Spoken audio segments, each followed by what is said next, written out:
South ஆஃப்ரிக்காவில் ஒரு time இருந்தது, நிறைய பெயின், நிறைய இன்ஜஸ்டிஸோட. இது எல்லாம் ஒரு சிஸ்டம்னால. அந்த சிஸ்டம் பேர் அப்பார்ட்ஹைட். இந்த வேர்டோட மீனிங் ஆஃப்ரிக்கன்ஸோட லாங்குவேஜில் வந்து பார்த்திங்கன்னா செப்ரேஷன். 1948 ஸ்டார்ட் பண்ணாங்க. கவர்மெண்ட்டு ஒயிட் பீப்புள் கையில். So they made a law to separate peoples by skin color. White people, black people, Indian origin people, coloured people எல்லாரும் செப்பரேட் தான். ஒயிட் பீப்புளுக்கு ஓட் பண்ண ரைட் இருந்தது.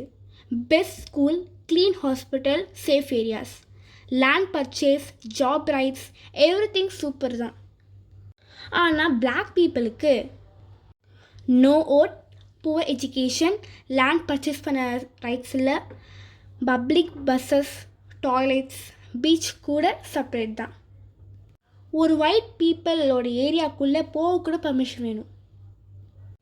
பாஸ்போர்ட் மாதிரி ஒரு பாஸ்புக் வாங்கிட்டு தான் உள்ளே போகணும், இல்லைனா போலீஸ் பிடிச்சிருவாங்க. இந்த சிஸ்டமில் நிறைய ஃப்ரீடம் ஃபைட்டர்ஸ் அப்போஸ் பண்ணாங்க. But one man became the voice, Nelson Mandela. 27 years ஜெயிலே இருந்தார், ஆனால் சரண்டர் ஆகலை.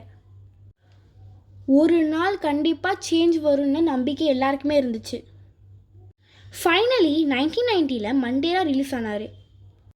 1994 அப்பார்ட்ஹைட் சிஸ்டம் அஃபிஷியலாக கேன்சல் பண்ணாங்க.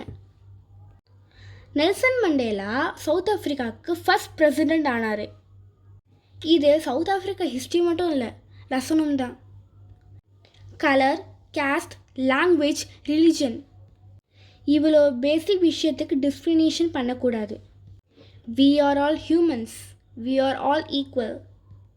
If you like this video, like, share, subscribe for more.